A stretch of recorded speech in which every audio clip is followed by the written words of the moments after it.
Баршаңызға қайырлы күн. Бүгін осындай тауықтың етінен сырдан рулет дайындайтын боламыз. Жасалу жолы өте оңай. Кез келген қыз-келіншектің қолынан келеді. Менімен бірге жасап көріңіздер. Ең алдымен менің каналыма тіркеліп, қоңыраушаны басып отыруды ұмытпаңыздар. Видеоны соңына дейін көрулеріңізді сұраймын. Осындай ыдысқа 3 жұмыртқамызды жарып саламыз.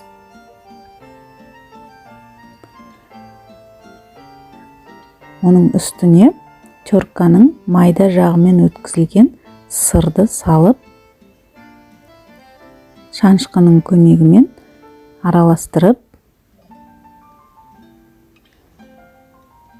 үстіне майонез құямыз. Тұз саламыз және бұрыш саламыз. Ингредиенттерінің барлығын описание бөліміне қалдырамын. Жақсылап барлығын араластырамыз біркелкі масса шыққанша, және үстіне үлкен қасықпен 2 ас қасық жарма саламыз, яғни манный крупа саламыз. Енді осы массамызды табаға пергамент төсеп, қызып тұрған пешке пісіріп аламыз. 180 градуста қызып тұрған пешке 10 минут пісіріп аламыз. Ол піскенше ортасындағы начинкасын дайындайтын боламыз. Бізге тауықтың төс еті, сәбіз және пияз қажет.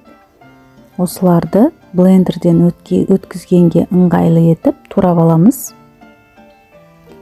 Және сырды да теркадан өткізіп дайындап қоямыз.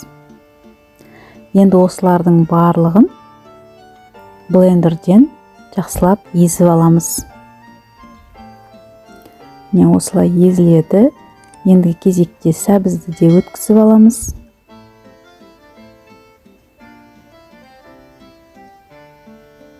Және пиязды өткіземіз. Барлығын бір ыдысқа салып, үстіне сырды саламыз. Және бір жұмыртқа қосып,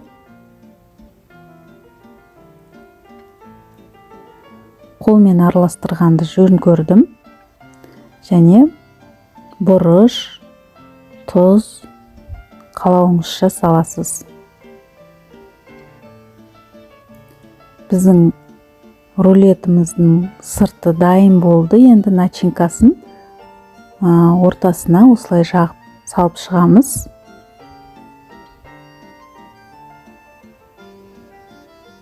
Осы рулетті енді қолымыздың көмегімен жақсылап ораймыз.